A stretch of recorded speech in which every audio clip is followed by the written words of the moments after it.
Hey, moms and dads, when you're tired, it's easy to be reactive and be agitated by your kids. So prioritize yourself and sleep better with Cozy Earth's ultra soft, temperature regulating sheets and PJs. Look, we wrap ourselves in Cozy Earth 24/7. Make sure you use our special code for 40% off. These Cozy Earth bamboo sheets make a huge difference for us.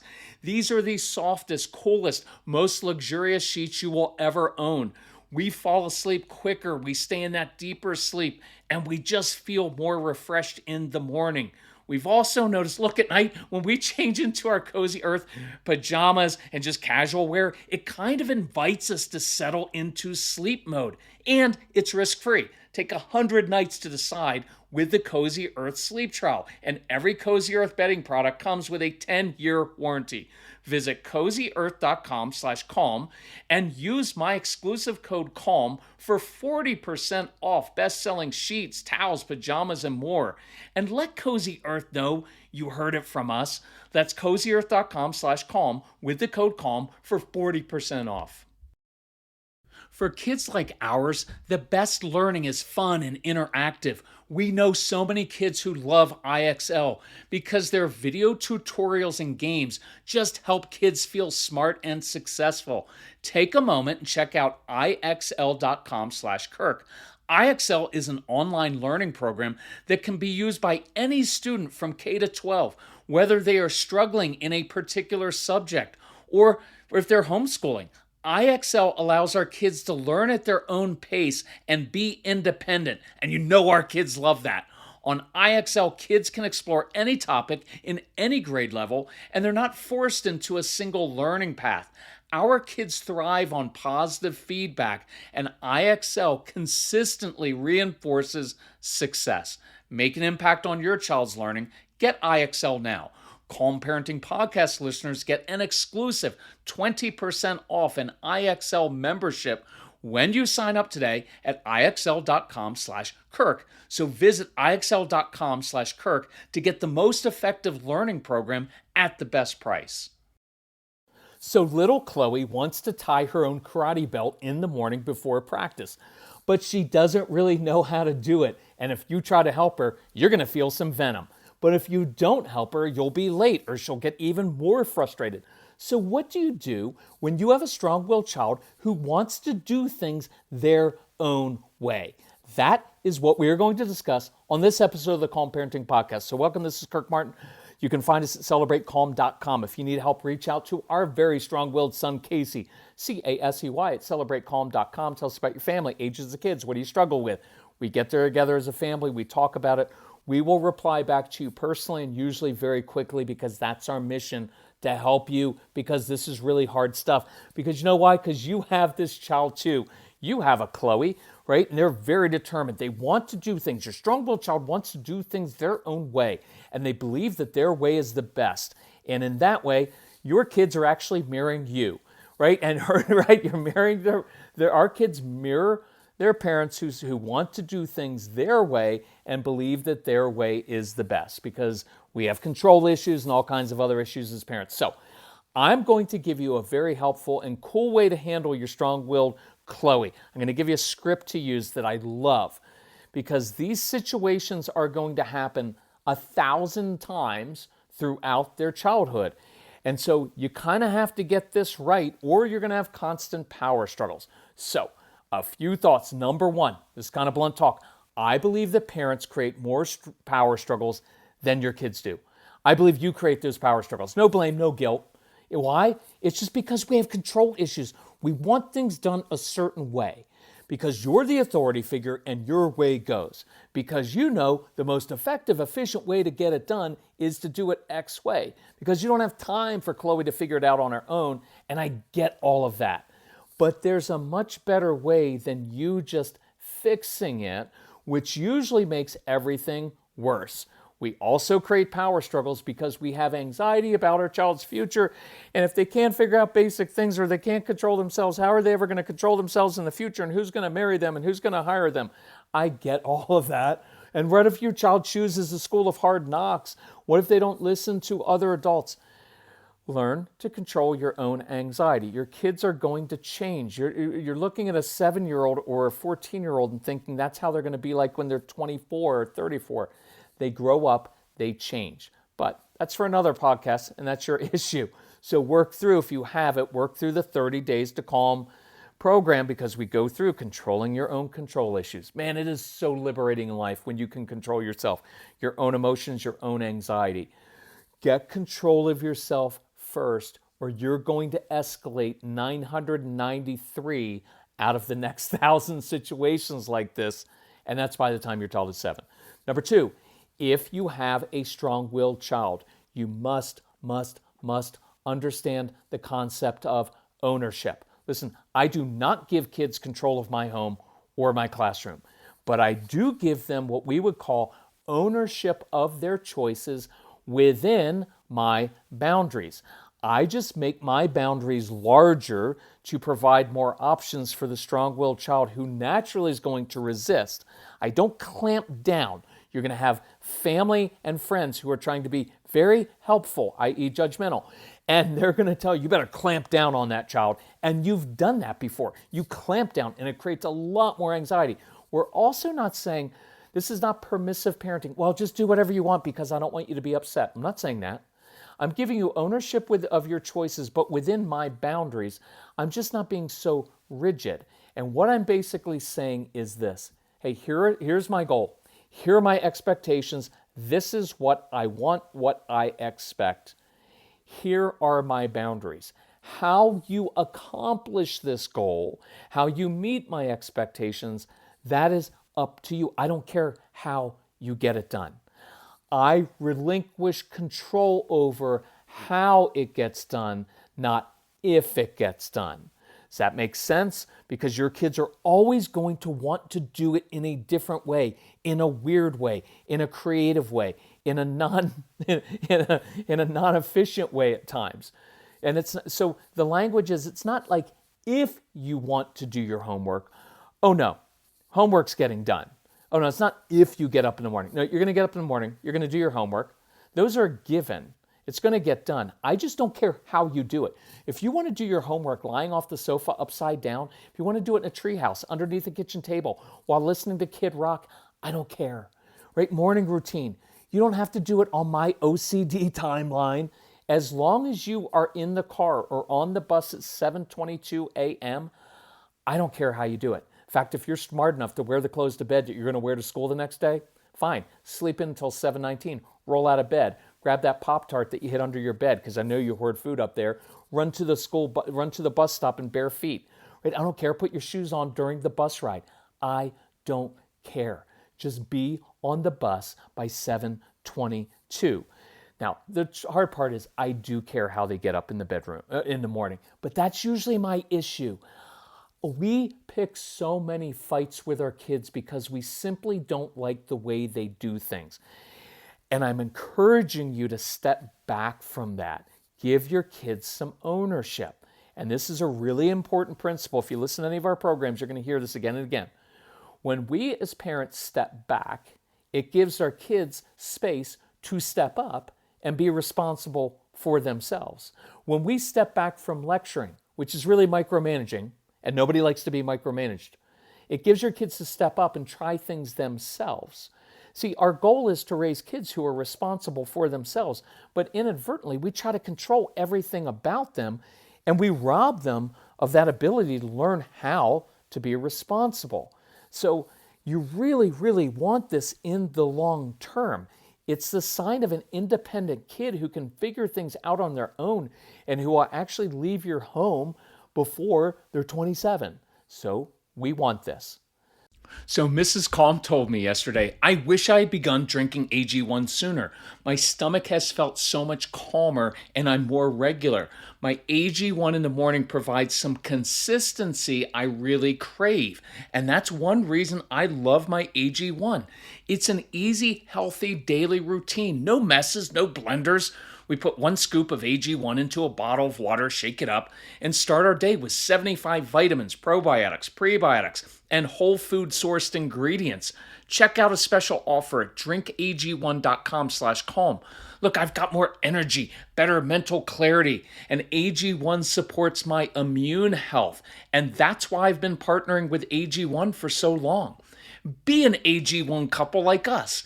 AG1 is offering new subscribers a free $76 gift when you sign up. You'll get a welcome kit, a bottle of D3 and K2, and 5 free travel packs in your first box. So check out drinkag1.com/calm to get this offer. That's drinkag1.com/calm to start your day with a win. Okay, one more example of ownership. So we were doing this live training at Fort Benning in Georgia, and I was essentially training drill sergeants how to come home after yelling at young recruits and not yell at their own kids. So this great mom comes to an evening workshop and hears me explaining this. And the next morning she came back out because we had a morning event when we're on the road. By the way, if you want us to come to your school, church, organization, whatever, PTA event, just reach out to Casey and we're going to do it. We know we've got a few trips coming up. So we usually do like an evening event and then a morning event so we get both parents out. So when my daughter, here's what the mom said. When my daughter woke up this morning, she was in a foul mood. I don't know what I want to wear. I don't know what I want to eat. I don't know where my backpack is.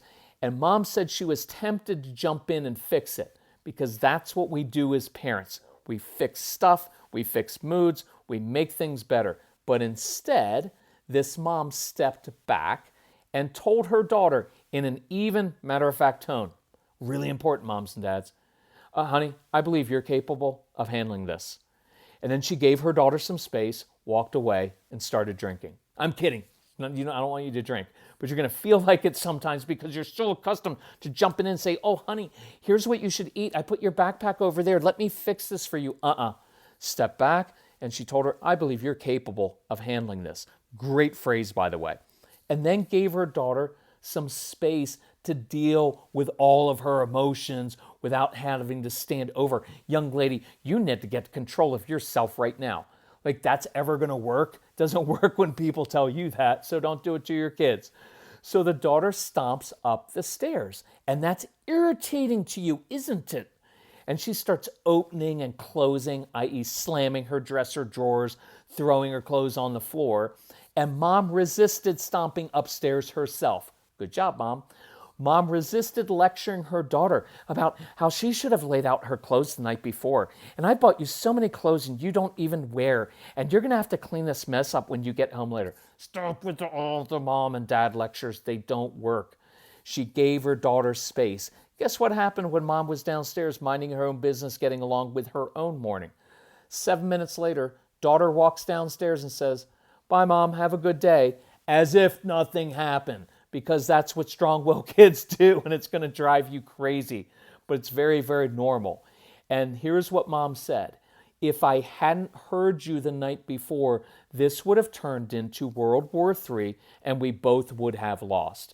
But I stepped back, and although I don't love the way she stepped up, she did figure it out on her own. And I think this built her confidence when I said, I believe you're capable. Look, it's one of my favorite phrases to use with our kids because this mom gave her daughter space and ownership and confidence. Look, in addition to learning how to control my own emotions, my own control issues, this ownership idea is what changed things very, very quickly with Casey. When I finally let go of my way, my rigidity, and said, I'm going to give you ownership. I'm going to step back so you can step up, and then I'm going to bite my tongue when you don't do it the right way, my way. Man, that really changed some things in our home. If you have the Calm Parenting package or get everything, listen to the program. It's called Enjoy Your Strong-Willed Child Without All the Power Struggles. It's foundational to understanding how they think. So, number 3, your strong-willed child. You're not going to like this, but that's what the podcast is about. So, the strong-willed child is never going to do things your way. They're not. I'll bet you $100,000. They are not going to do things your way, and that is healthy and it is good. It's just hard for you as a parent, and it's a pain. But in the end, this is what you want. Independent thinkers who can make their own decisions. It's hard now, but I promise you, you will love this quality when your kids kill it in the real world. Okay, number 4. Okay, so come along with me. We're at people's house. It might be your house on a busy morning at the house of parents just like you. And their little daughter, Chloe, is convinced that she can actually tie the karate uniform. And when these parents were reaching out to me, because I do a lot of, when I do phone consultations and mentoring, I sometimes give people my phone number so they can actually text me in the moment while it's happening. And I actually, when I'm available, I like that because now we can problem solve like in the actual heat of the battle, in the moment while it's happening. It's really pretty cool. So, and even if you don't do that, it was kind of fun to interact with this family and show them a different way, because these scenes are going to play out daily with your kids. So, like your kids, little Chloe is a stove toucher. She wants to figure it out herself. You as the parent will naturally want to teach or show her how to do it, because why do you want to do that? One, it's the kind thing to do for your child because you love them. One, it's more efficient, and you have control issues, and it's irritating to watch someone struggle when it would be so much easier just to do it for her. But remember, you're not dealing with rational human beings. Very little of what we do is rational. I fumble with things in my hands all the time, and it can take a while for me to unwrap something. Casey and I were in the car the other day, and he's like, "Dad, you need some help with that?" And I was like, "No, I'm perfectly fine fumbling with it. It's your own control issue that you need to be concerned with." So, look, I'm a grown man. I like figuring out things my own way. My CPA is always like, "Kirk, it would be much more efficient if you just use QuickBooks." And every year I say, "George, I know that, but I don't like QuickBooks. I like my Excel spreadsheets. I have it all figured out because they're mine." So it's very normal. So when you jump into help Chloe or help your child, that usually provokes a seemingly needless fight or power struggle. Then you're going to have some defiance and often tears over something very little. And I get that. It's like, "Honey, let me show you how to tie this belt." It's like, "I don't want you to do that." Right? So these things happen again and again. And here's what Chloe is thinking, your child is thinking in that moment. "I believe that I can figure this out. And when you jump in and try to fix it, you're basically telling me that I can't do it. And you're depriving me of the opportunity to trust myself.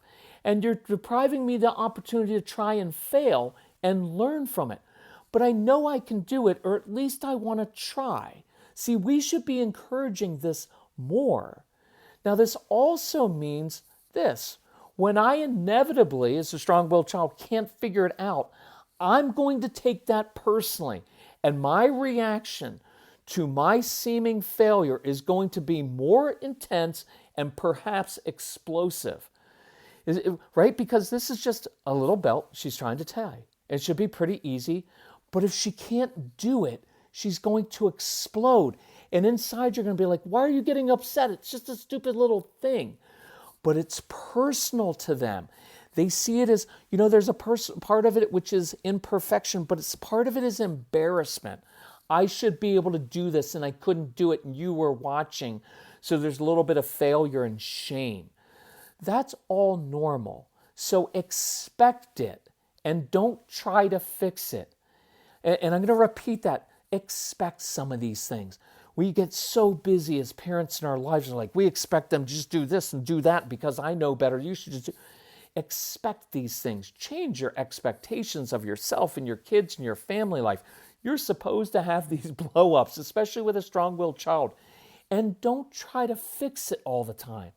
Look, when this little girl's getting upset, it's a sign of a conscientious kid who wants to do it right, but she's frustrated. See, I want conscientious people. Don't be surprised when your child melts down over something like this. It's going to happen and you don't have to fix it. You don't have to tell her that it's okay. Just let the process unfold. It's part of the learning process for your child. And also, don't give in to judgment from others about how she is reacting. Because you're going to have a spouse, some parents, friends who are like, "Oh, well, you need to get a hold of that. I don't know why she gets so upset." You're just going to have to deal with that, and don't give in to their judgment. You know what's best for your child. You do what's best for your child, and don't listen to all those naysayers. It is very, very normal. Just because other people have boring, compliant kids who do everything right the first time or who won't even try new things doesn't mean that's the right way. So in this case, here is what I would do and say, and I think you'll find this helpful. So picture the scene again. Your daughter, son is trying to do something. In this case, she's trying to tie her belt, but she's really, really fumbling around for it.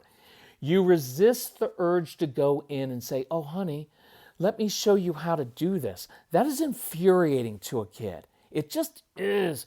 So I know it's out of a good motive, but it just is. So instead, I resist that urge to fix it, to make it all better. And I say, Chloe, you know what I love about you? I love that you want to figure out how things work. What a great quality. And then you start to walk away and you casually say, hey, if you want some help with that, just let me know. And then you trail off and you leave the room.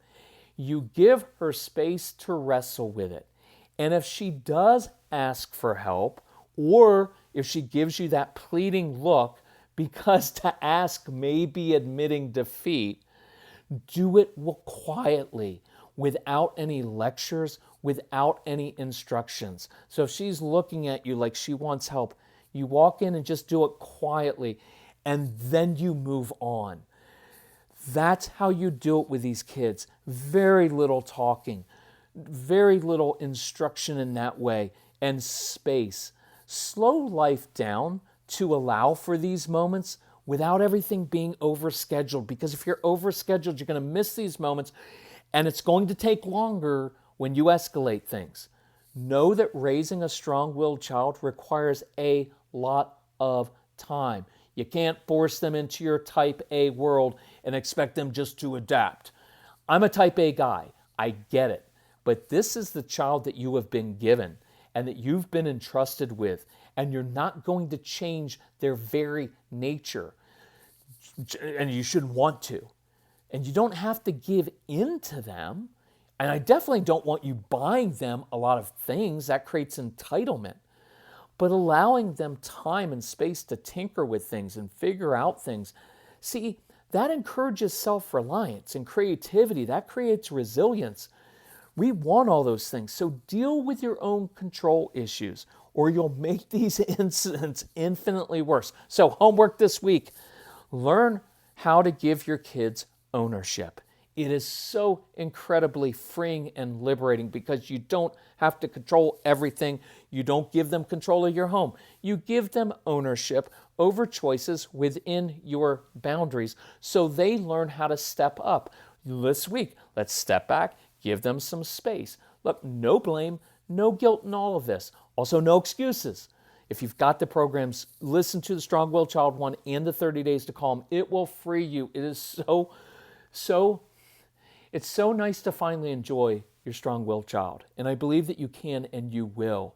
Once you deal with your own triggers and control issues, it is a beautiful thing. So if we can help you, please let us know. Please share the podcast with other parents. We appreciate that very much. I love you all very much, and we'll talk to you soon. Bye-bye.